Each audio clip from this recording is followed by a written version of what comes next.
Imposter syndrome is great. It's a blessing in disguise because it keeps people humble.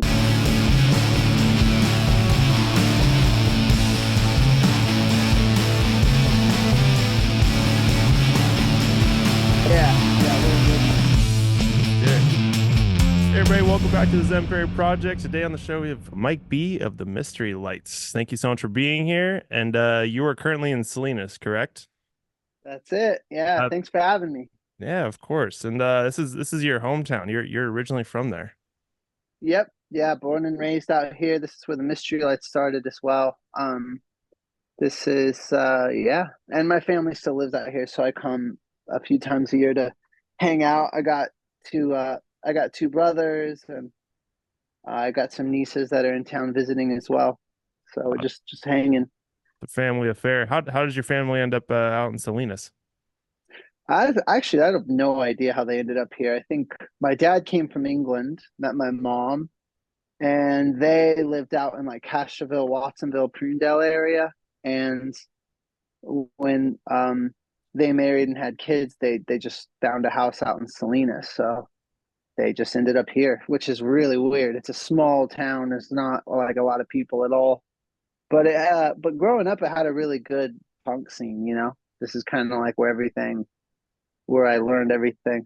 Um, so it's got something cool going out here for sure. And I don't know how it is now, like the scene and stuff, but growing up, it was awesome. Lots of house shows, and it's a lot of fun.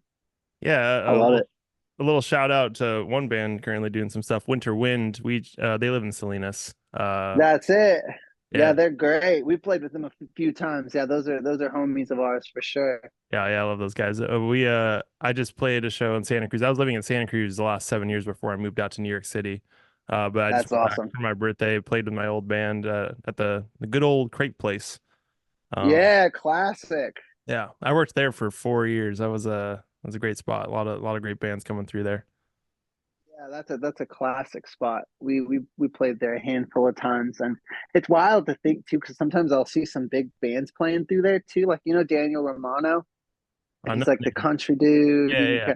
Yeah, he played Crate Place, and I'm thinking like, dang, I thought I would be cool to see him there, you know. Yeah, like But back in the day, lots of big bands would just come through there just purely because they like it. They yeah, oh yeah, that's the vibe yeah. for sure. Uh, I think that band, the Monsters, just played there. Like that, uh, they're like a European. I think feel like they're. I can't even remember what they are, but they're from Europe somewhere. But yeah. yeah.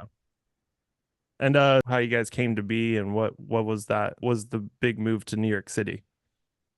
Yeah, so Mystery Lights started, shoot, this is like a long story because when I was 15, we pretty much that's when we all kind of met and played in different bands. Well, no, I'm sorry. At the time, there was a band called the Shameless Wonders, and all of us played in that band, and we didn't really know each other at the time. That's how we met. And one day we all realized me, LA, Solano, and Joe Delamora, we were like, hey, we have very similar tastes in music. We should just start our own like garage rock punk. We had a big love for like the Easy Beats and the Kinks and the Velvet Underground and all that. And we're like, why don't we start our own band? And I was the original drummer at first. Joe was the bass player, and LA was a guitar player. And then we needed a singer, and I also sang in a Misfit cover band, and they came to see me perform once. And then after, they were like, "Oh, well, you're going to be the singer." And so we threw my friend on drums, and that's how the beginning of the Mystery Lights started in Salinas on Commission Street in East Salinas. And then yeah, that we did that for a long time. But again, we didn't put anything out. This is the MySpace days. We're just throwing up demos, and we'd play like Shannon and the Clams would come. We'd play at the Mexican food spot. What is it? What's that spot in Monterey? Uh, oh, the old Mexican food spot that had the show in the basement. Do you guys remember that? Oh yeah, we'll have Michael look that up real quick. But yeah, I know of what you're talking about. Yeah, Shannon and the Clams, they're I know it because band. I was just talking about it. But we played us, Shannon. Ty Segall was playing drums for Traditional Fools, and like nobody came. It was oh, I forgot. It's like such a legendary spot because so many sweet bands played there. Um, I was with Shannon Shaw like 2 months ago, and we were talking about this spot specifically. Because it's fond memories. It's fun, like when you're starting out, those are the fondest memories when you're like playing to nobody and you're playing with people that are still playing now. It's kind of crazy, but yeah, our whole span of like our Salinas era, um, we didn't do too much. Like I said, we threw demos up on MySpace and didn't take it too serious. We just played local. We didn't do any touring really at all. And one day, Joe got busy with his family business and decided to do that. LA went to college, and then I got bored, so I just made the move to New York just for fun. There was a room open, and when I got there, I realized um, that there was a really cool thing going on out there, and I told LA that he should come out. Joe was definitely not going to move because his family business is he's they have like a stranglehold on the sheet metal business out here. So why leave to go chase some party in New York? But LA came, and that's when we were like, hey, we should restart. We should resurrect the Mystery Lights out here because it seems like it'd be a lot of fun. And then and then we ran into the Daptone guys. Came in a few years after that. Daptone got word of us and got dragged to a show, and they were considering doing a subsidiary label called like a rock and roll subsidiary of their soul label, and they wanted us to kind of launch it. So it's cool. Everything happened as it should. It was a slow burn. Nice. Slow burn. Yeah, it's really interesting that you're on Daptone, which is just known for being like, the soul sort of thing. But then, I was at first I Yeah. thought that was a little weird, but then I was like, actually, you know what? There is a lot of soul elements within the Mystery Lights as well. Like, yeah, it is like, rock, but there, you're kind of crooning about this sort of music. I was like, it actually does make a lot of sense. Yeah. Well, that's because when we hung out with them, they invited us back to the studio, and we went back and listened to all this 1960s psychedelic rock and roll punk music that had no reverb. Essentially, it was nasty as fuzz you've ever heard, and every song had like a drum and bass, like a hard-hitting groovy drum and bass that sounded like a soul song. And so I think with the garage rock scene where it was at the time, one element that was missing from a lot of it was everything seemed so drivey and too much reverb, too much delay. I think they wanted to scale it back to what had the classic way of doing it back in the 60s, where like, bands like the Electric Prunes had a very clean, upfront, nasty fuzz, a tambourine that was way too loud, and the bass and drum sounded like something out of James Brown or something. So I don't know. It seemed like they wanted to kind of capture that side of rock and roll, that wasn't really, not a lot of people were doing that at the time, and it seems like that's what they wanted to start because they have a stamp of approval on their soul music. They do things in a specific way, and I think that's what they wanted to do for Wick Records, which is cool because we're all about that. Because at the time we were kind of looking for a label, and nobody was really taking us serious because I don't think we took ourselves serious. So it's kind of cool that it fell into our lap in a way that made sense for us. Yeah, it's an interesting way to just go about it.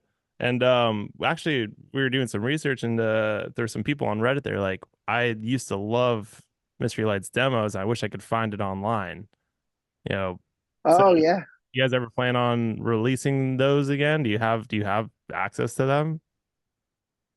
I have access to so much stuff. It's insane. Me and LA have talked about doing like a big thing at some point, like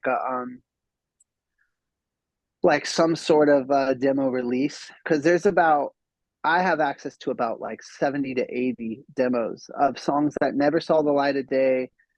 Songs that me and him kind of thought, LA and I kind of thought like, hey, we'll bring that back later, like maybe on the fourth or fifth record or something. We'll do a record of all these songs, but we keep writing new stuff, and it keeps on pushing the old stuff out because the new stuff feels fresh and more exciting, and it's more of a testimony of where we're at creatively now. But yeah, it's kind of my retirement plan. It's to kind of like get a lot of those demos and like re-record some stuff, and it's cool. But there's a lot. I mean, there's a lot more Mystery Light stuff that's gonna come out, and people, we're the slowest band in the world, right?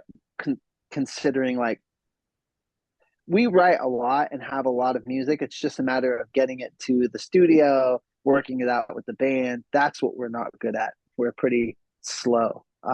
But I made a promise to myself to be faster. So moving forward, a lot of Mystery Light stuff's going to surface, including demos for sure. I'm going to make a plan because there's a lot of stuff that I want to put out there for sure. Even if it's YouTube release, that stuff. People love that, and YouTube is a great place to just find like that sort of music, yeah. I love it. Yeah. Shannon and the Clams had a MySpace song. I can't remember. No, the song Heartbreak. It used to be on MySpace, and it was a demo, and it was amazing. And then they went in the studio, re-recorded it, took down all their stuff off MySpace once MySpace expired, and that song it disappeared. However, I asked Shannon to send it to me, and she did back in the day, and I have it, and I'm like, man, this doesn't exist anywhere, and it's so good. I should convince Shannon to like put it on YouTube or something at least, because it's such a cool version of that song. Not to say that the record version isn't amazing. It's just this is like special, It has like a more raw demo element, which I think people love that. I love that, a lot. I think we're getting into an era now where it's I think there was a lot of like highly polished stuff that was coming out and people just wanted to hear that, but now people just like want to hear what the band sounds like, and so like demo releases I think are actually kind of a good strategy at this point. Just in kind of the way people are consuming music right now.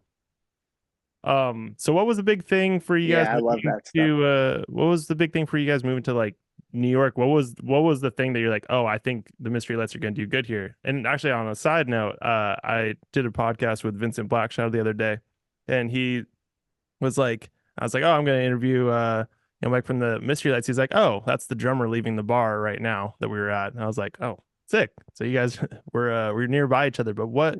That's the drummer. Yeah.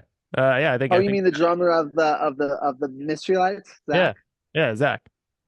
Yeah. So, it was just the other day. Yeah. I was like, oh, cool. I guess you guys are around here. But what was the big thing that made you realize that like Mystery Lights would possibly do well in New York City? Like what was kind of the vibe that you were getting in the music scene out here that you guys really liked? It wasn't necessarily that we thought we would do well. It's like Mystery Lights have always been kind of a thought of this would be a lot of fun. And because we grew up on Velvet Underground, television, Richard Hell, when I came out here and met Jonathan Tobin and that whole scene, I was like, damn, this is a lot of fun. Like there's a lot going on here that I think if the Mystery Lights played this party, it would be what we always wanted, which we started the Mystery Lights to be like a background music band. So we play and people party and like dance and hang. We weren't trying to ever be like the show. Like everyone, the Mystery Lights are playing, everyone watch. It was always going to be like, we're playing. And because we grew up on that culture of like Velvet Underground house party, Velvet Underground's playing at the factory and people are like doing whatever the hell they need to do, or like a dance party. And so we thought that, we'd fit in real well in New York because when I was out there, I didn't see any bands doing what we were doing in Salinas. So I was like, yeah, I mean, I'm sure it existed. I just didn't see it with my own two eyes. So I thought, hey, this would be a lot of fun for us if we like got a couple guys and maybe restart a band. Do a new band. But once we got the band together, LA, and I thought, why don't we just keep the name and just keep the legacy of what Mystery Lights are going, because it's a perfect name for us. And it's then we can keep all the songs that we had at the time. Is there a story about the name? I mean, it does, it goes in line with music and the style, but was there a story specifically?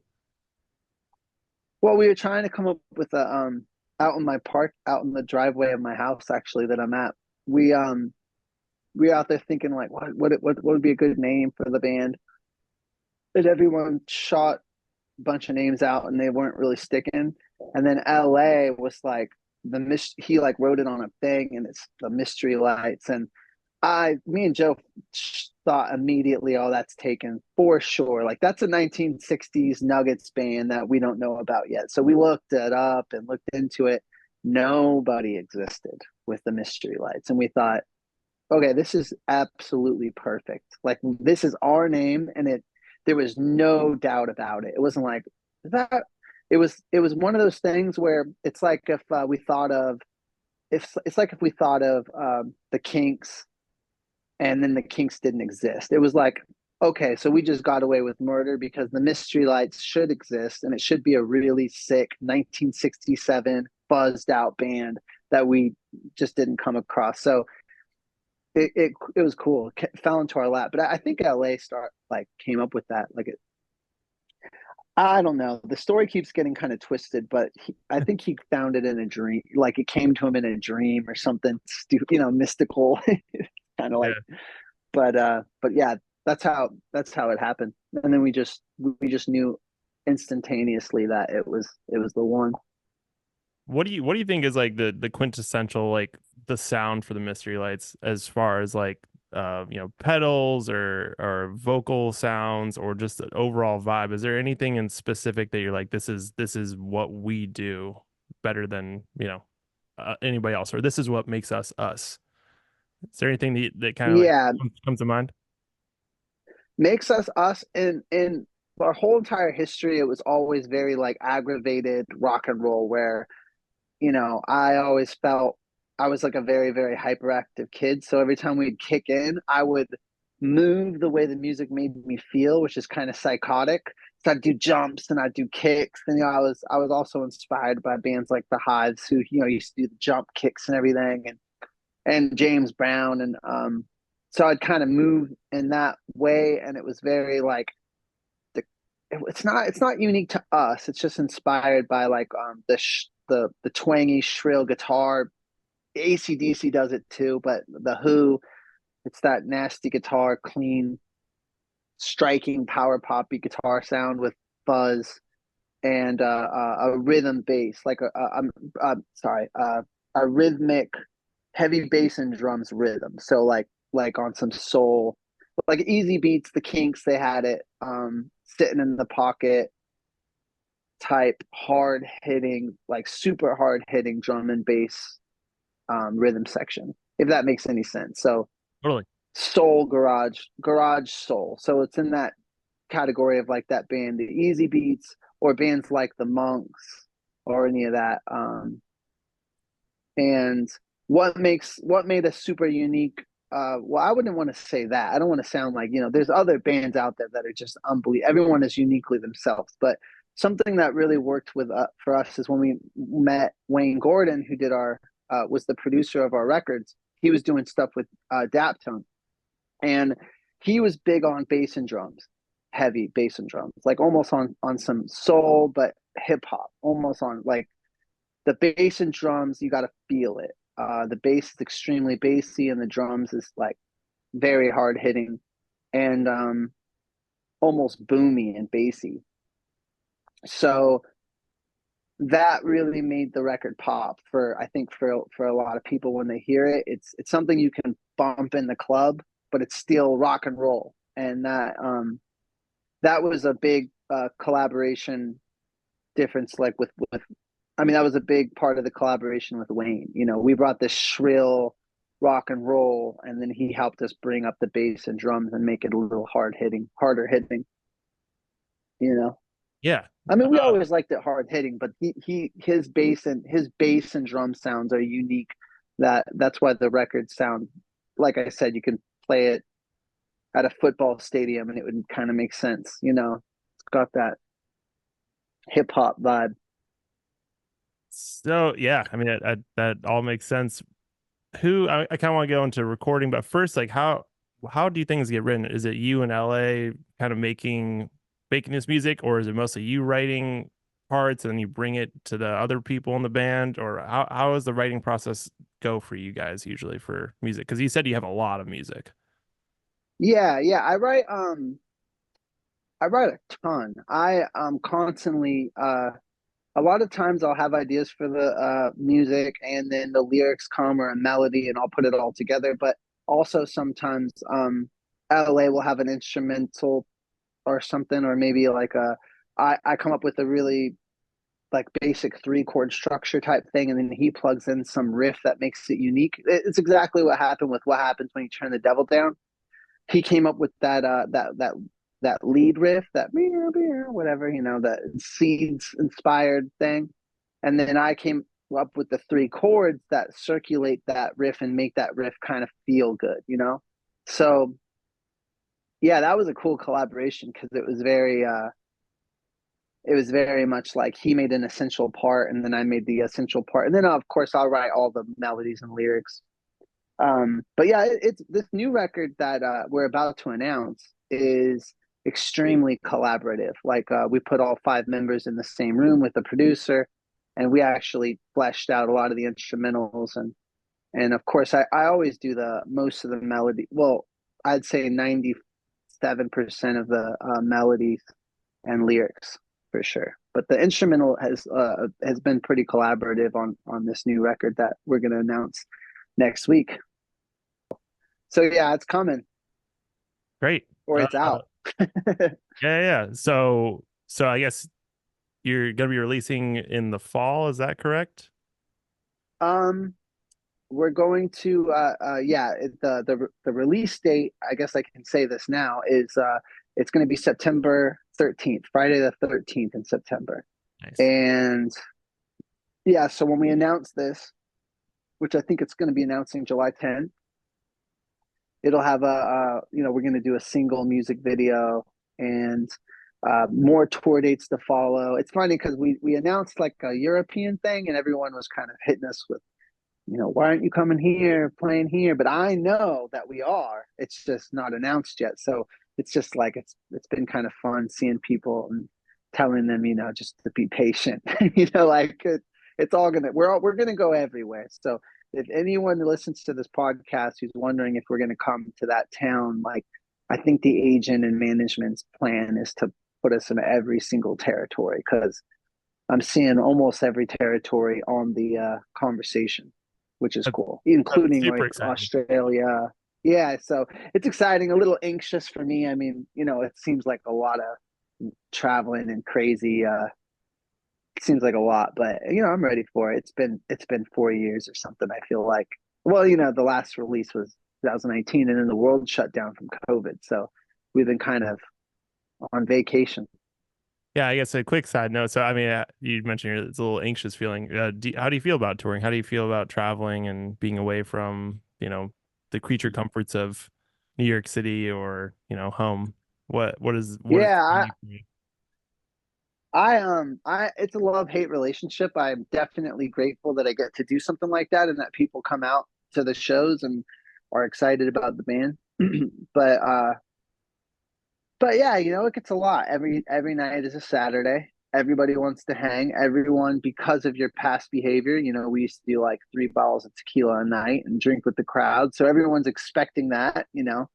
They're habitual creatures. So when we go to the towns, everyone's going to want to hang out, after party, and then you don't sleep, and then you wake up at 9, 10 a.m. for a load. You got to like for like a lobby call, and then you drive 7 6 7 hours to the next town to do it all again. So I don't know. We're a lot healthier now, mentally and physically, so I think it'll be easier. But when I think back at the old tours, I feel like I was just constantly busy. You know what I mean? Like it was like one constant hangover slash like nursing a hangover slash partying, feeling good, feeling bad.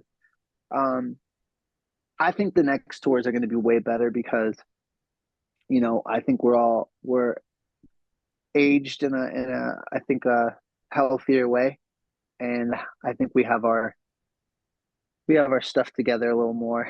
So, but yeah, I'm excited for sure. I'm more excited than anxious this time, and I've never been more prepared. I think, like I said before, we were drinking too much, and it's hard to keep that kind of high level performance up when you're just constantly nursing a hangover.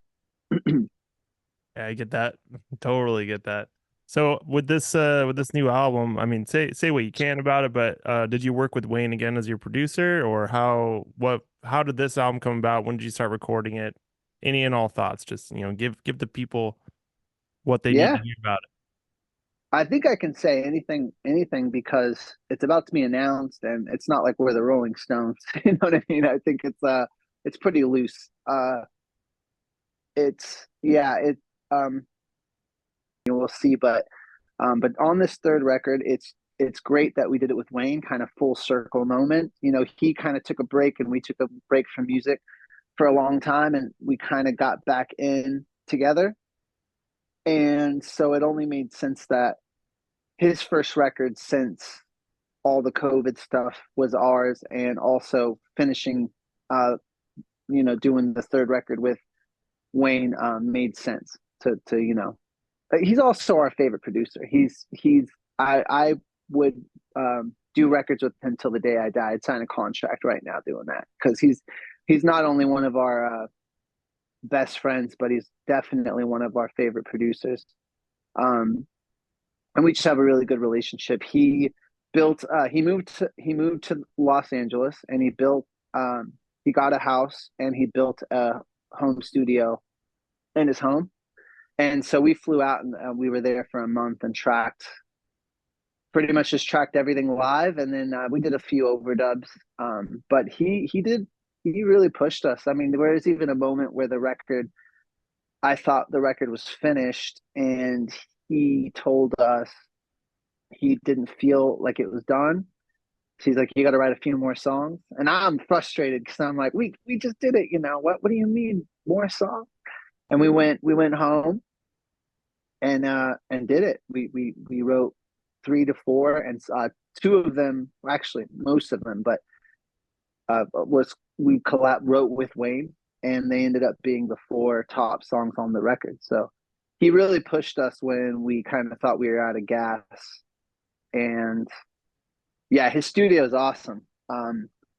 Yeah, he's an incredible producer, engineer. He's and writer too. So definitely highly recommend him for anyone who wants to use him. He's got his studio in Nice. Los Angeles now. So Yeah, what because part of Daptone kind of they're doing they kind of shifted stuff to Penrose, a lot of it, and moved their studio to uh, the West Coast, and the Daptone in the East Coast.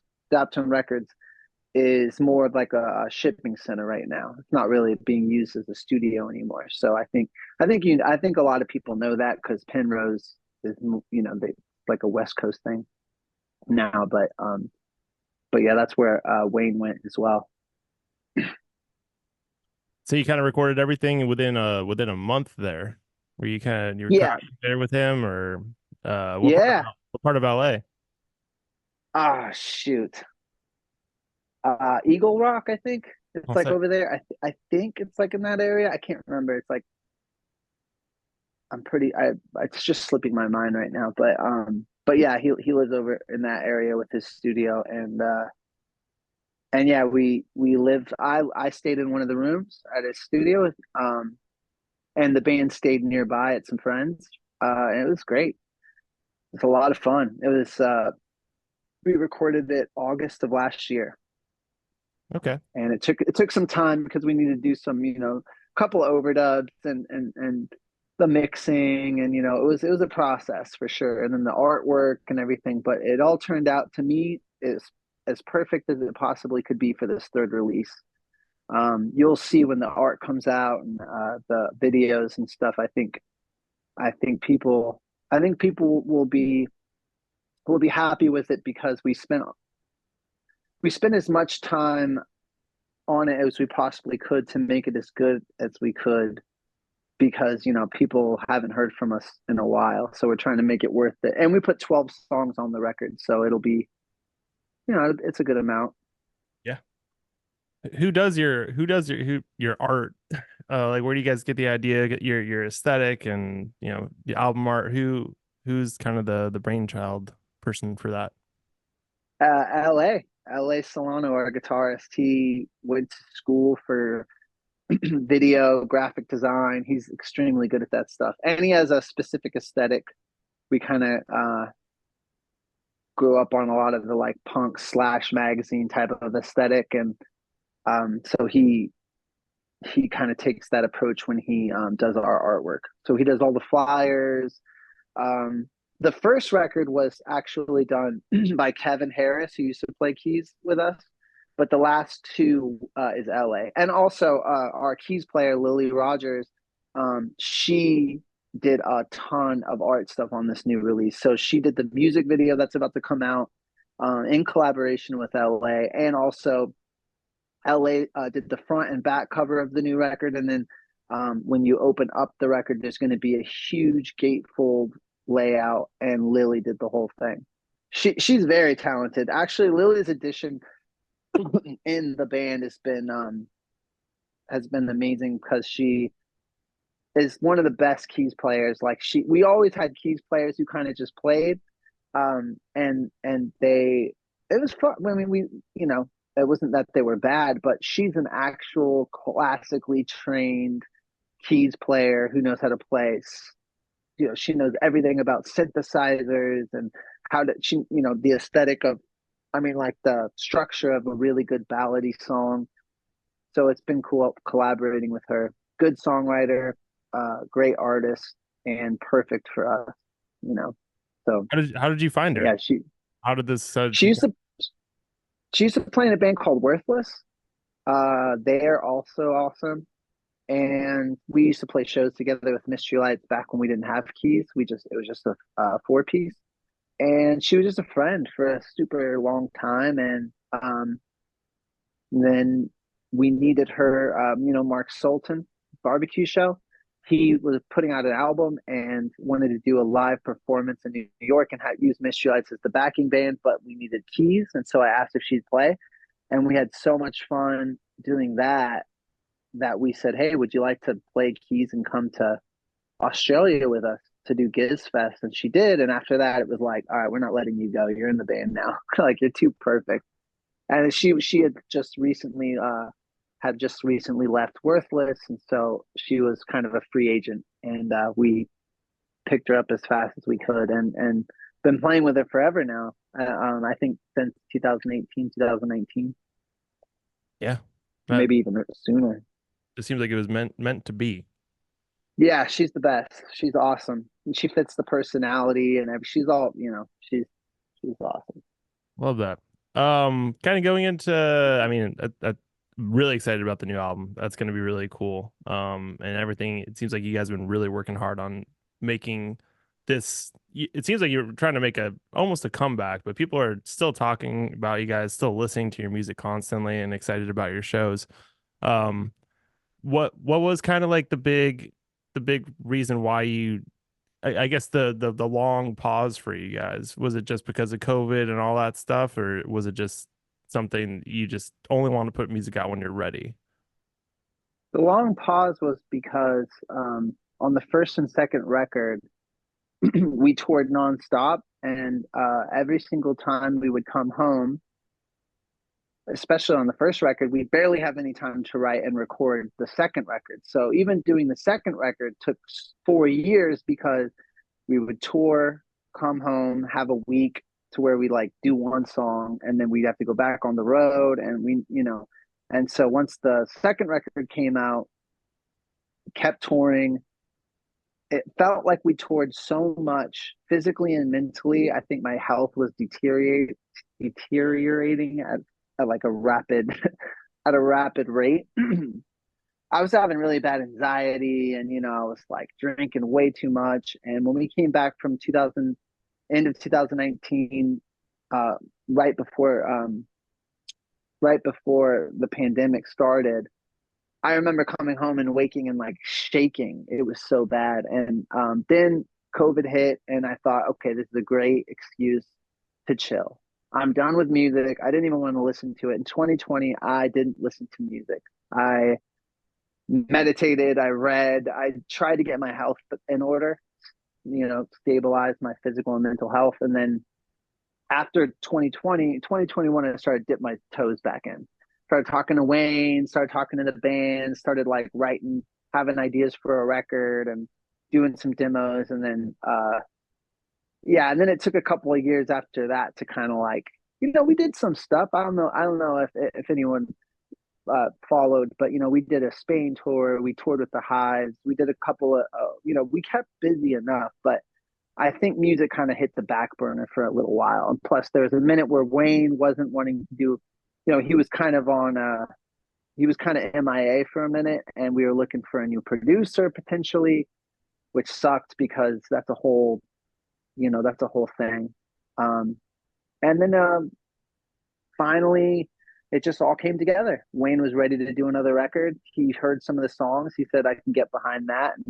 And we made it happen. But it took a long time. And I think it's just because we were burnt out, kind of scarred too. It's like the last thing we wanted to do was get back on the road after, because it was 2016 all the way to 2019 of not taking a break. Not at all. You can look back in the touring history and we toured way too much. There was a 2 month tour where there was 14 days straight, no days off. On the 15th day, I got super sick, like to the point to where I thought, okay, I might need to like cancel a couple shows. And then on the 17th day, I was fine because I think my mind knew it had a day off to get sick. And then on that next day, my mind's like, okay, we got to shape up because it was like, it felt like war, it was like, I mean, that's, it's not the best comparison, but it felt like, it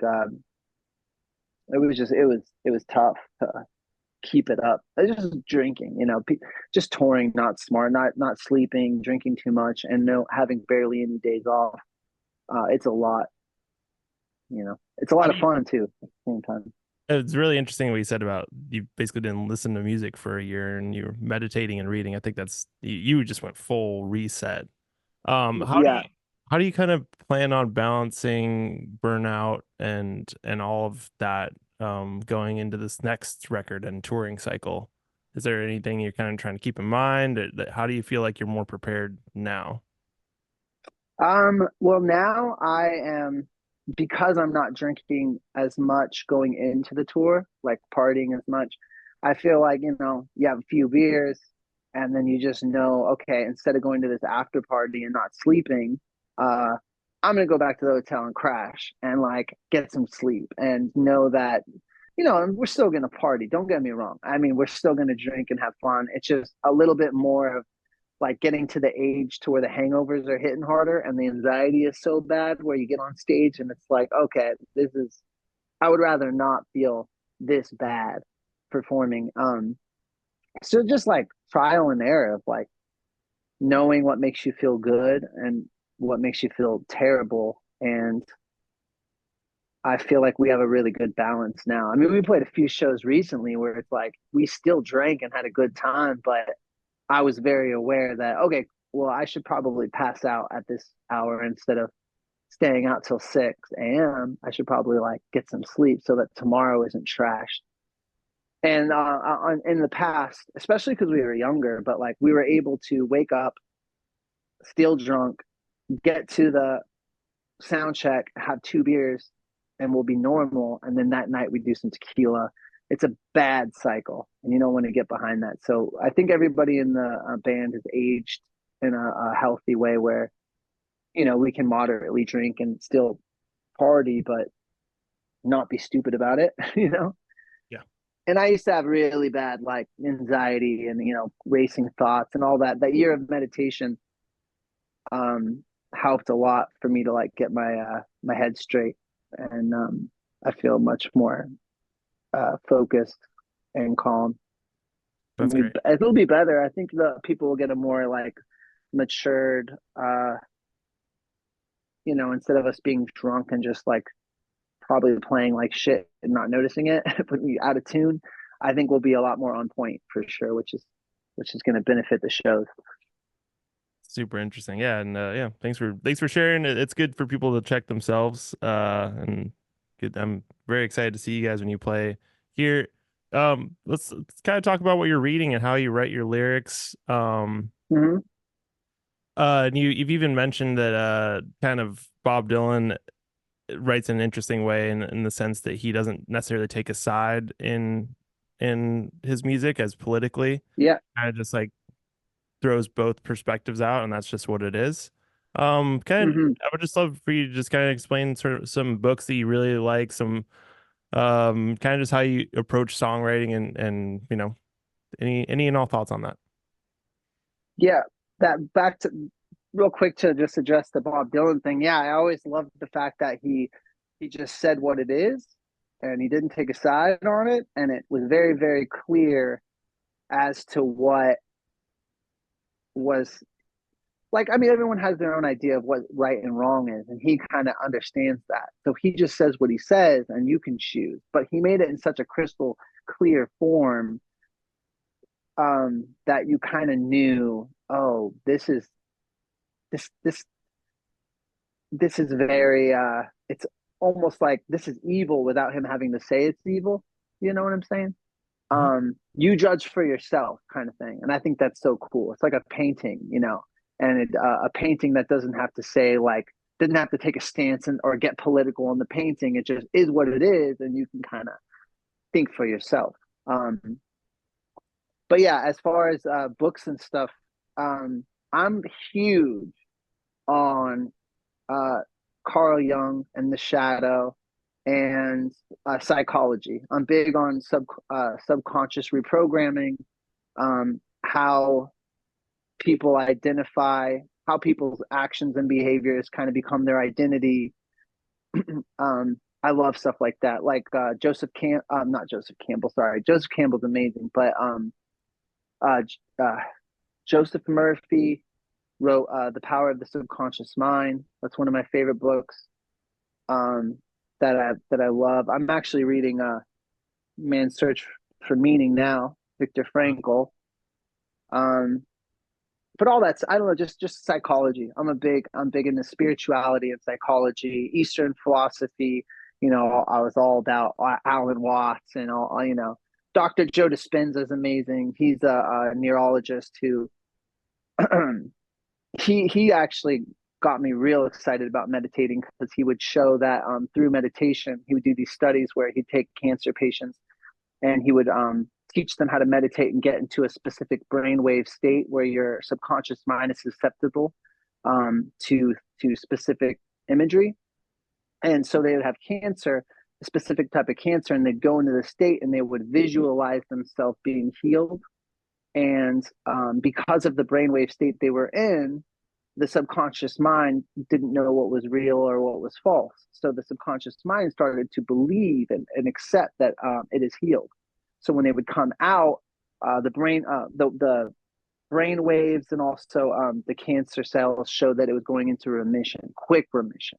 And so he thought, okay, there's something more to meditation, and that we do kind of create our own reality in these states of mind, and it's how whatever we instill in the subconscious mind kind of becomes a reality. And he uses like, it's just cool. Both of his books are amazing. One's called Breaking the Habit of Being Yourself, and the other one's like Becoming Superhuman, I believe it's called. But I love this kind of stuff. I get obsessed. Like my favorite topic to talk about. So That's cool. What do you think are some top books if people are getting into philosophy or, meditation? Any like top three come to mind?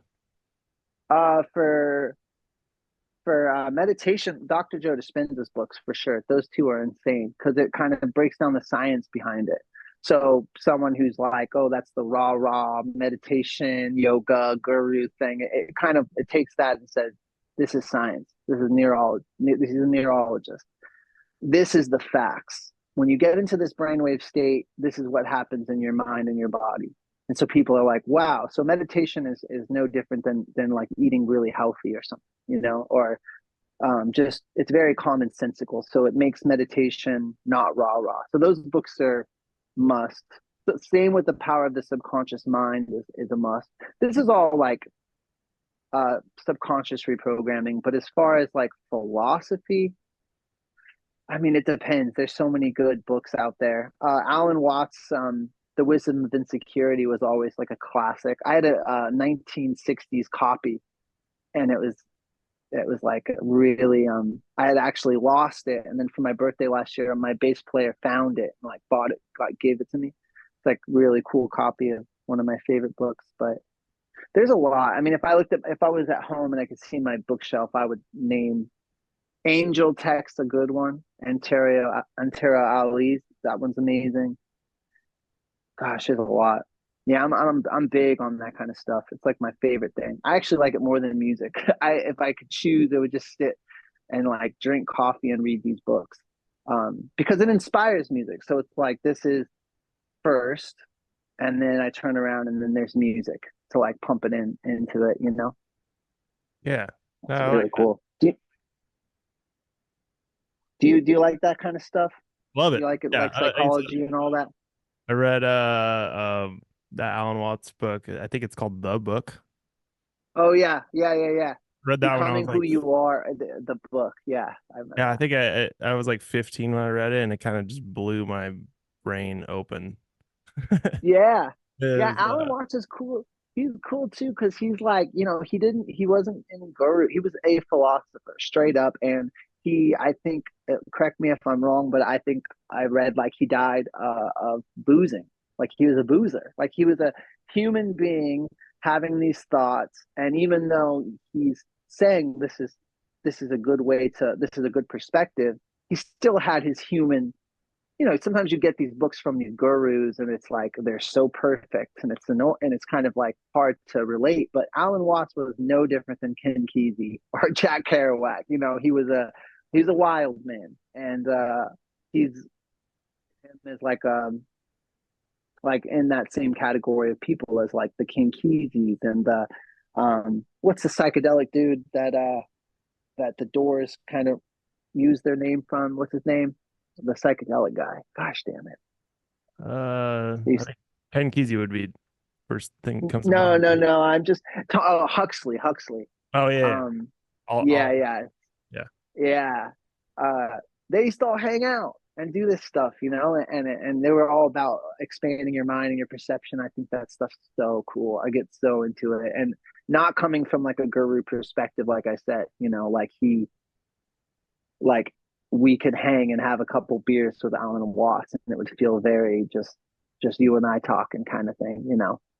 Yeah. But then you have people like Osho, who Osho's a genius. He's written a bunch of amazing books too on creativity and a bunch of stuff. But he feels like I would probably not have as much fun hanging out with him. It's like this is guru level of like, okay, you know what? This is silly. We are all human beings.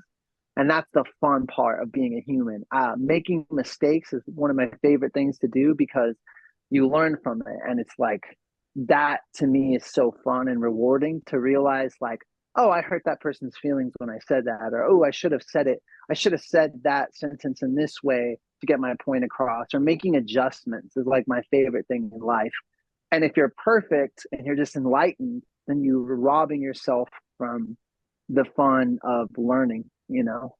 So I don't know. I don't. I would never want to be a guru. I like being human. Like I I love like being that. a human being. Yeah, It's I've fun, read and some of his also books that's why too. Yeah. the best lyrics come from that. The darkness is like it's cool. It's the balance. It's my favorite thing.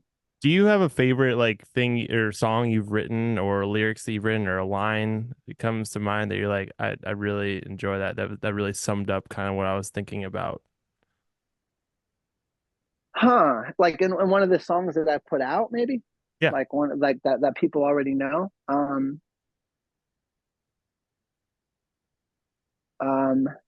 Hard question, I know. I think. Hmm. Yeah, I'm thinking back because I even sometimes forget about some of the songs, but all the songs on the second, first and second, there's a lot of psychology in those. Like someone else is in control, um, and songs like I think "Without Me" resonates.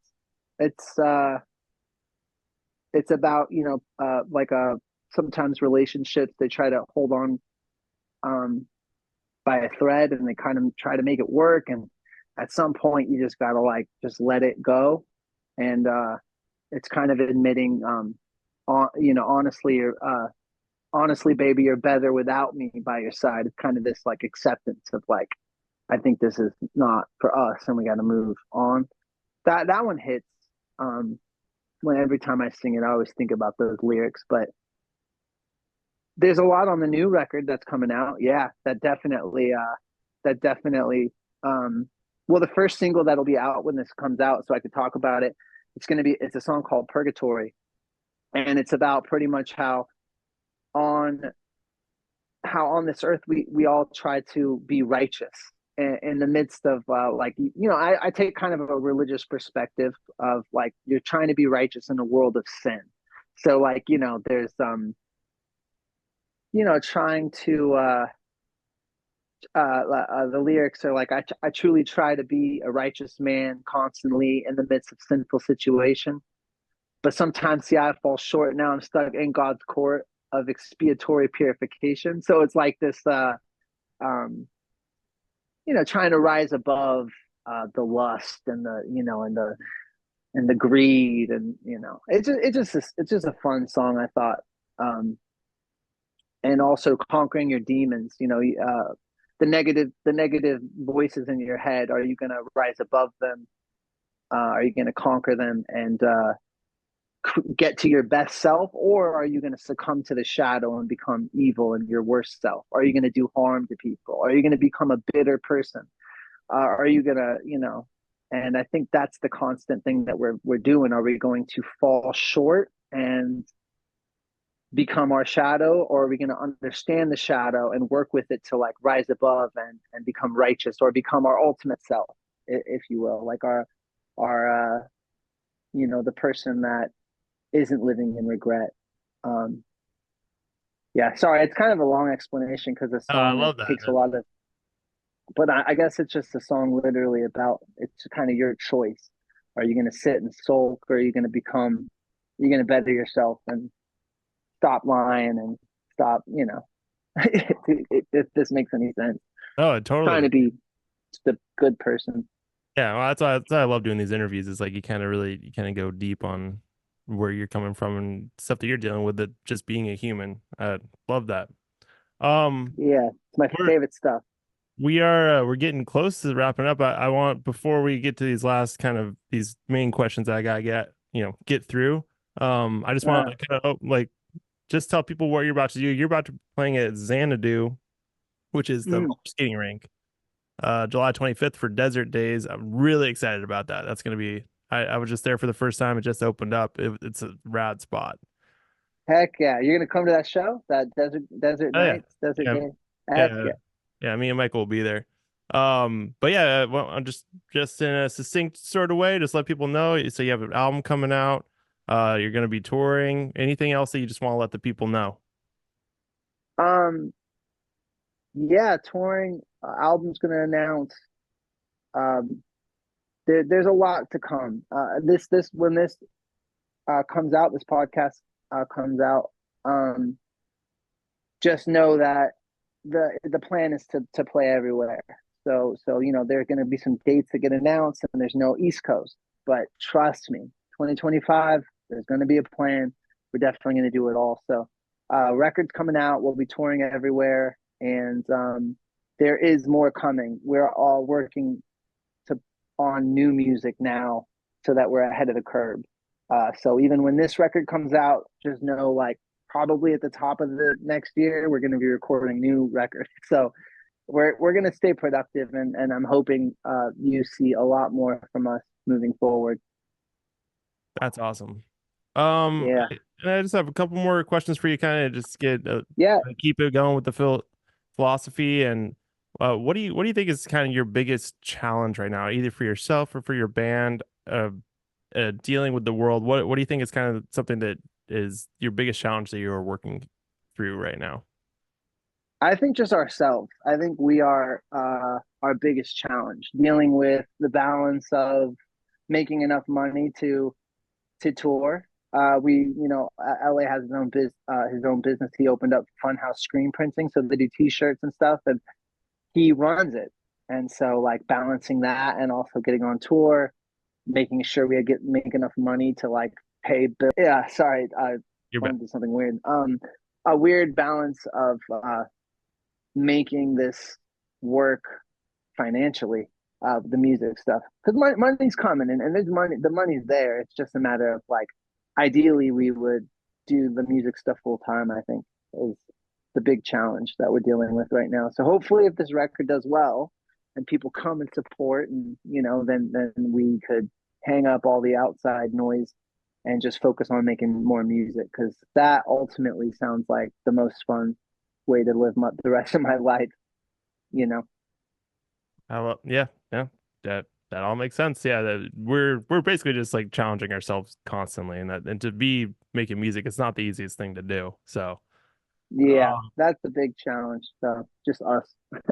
And then we always ask everybody this: how do you, if you deal with imposter syndrome, how do you deal with it, and what are your thoughts about that? Or when you stack yourself against somebody else, how do you keep on making music, and when everything's kind of against you in this world, to make it so you don't do that? How do you deal with imposter syndrome is great. It's a blessing in disguise, because it keeps people humble. It keeps people also. I feel like if you don't have imposter syndrome, then I think you could be like, it could turn into like an egoic, annoying personality. I think it's okay to feel. Even the most successful people have that feeling sometimes. Like, no matter how big they get, it can all be ripped away. And I'm not saying everybody, but a lot of people have that. What am I doing? I don't deserve this. The demons come in, but again, like the lyrics in Purgatory, like, are you going to rise above that and be like, you know what, I'm good enough as I am. I have something unique to offer people. Am I the best in the world? Well, that's not up to me to decide. Other people can decide that, but I am me. No one is no one can match that. And I'm not saying that in an egoic way. So in reality, don't try to else, because you're you, and that's kind of it. You don't need to like. I used to feel imposter syndrome a lot, and now I couldn't care less. Now it's like, come to the show or don't. If you think I'm an imposter, you don't have to come buy the tickets. Like, I don't care. And if I don't succeed, I never planned on it anyway. So I've already won. The fact that I get to tour and get paid for it, I've won. So, yeah, I'm very happy with where we're at now, but I do think it would be cool to grow even bigger. And when that happens, I'm not going to have imposter syndrome, because I have dealt with that. I dealt with that like years ago. I know my worth, and I think that if people see it, then cool. If they don't, doesn't matter to me anymore. Love it. Love it. Well, Mike, it's been a pleasure talking with you. Cannot wait to see you. Yeah, you too. Cannot wait for the new album. Everybody go see the Mystery Lights, buy the record. We want you doing this full time. We want you guys just thank you. What a rad band. And thanks so much for doing this. Yeah, anything else you want to say? Yeah, I'll see you at Xanadu. I can't wait. That's going to be fun. I'll be back on the 15th after the family trip, and then we're going to get right into Xanadu mode. All right. Yeah, well, have a great time with the family. Hey. Yeah, take care. Thank you guys so much. I will be in touch. I'll see you in New York. Hey, for the love of God, please subscribe to our Patreon for like $1 a month. That would help out a lot. Podcasts are, fun fact, really expensive to run, and I really enjoy doing this. So if you want to keep on seeing stuff like this, help me out. Also, like, subscribe, do all that fun stuff, and I really hope you enjoyed it, and we'll see you next time.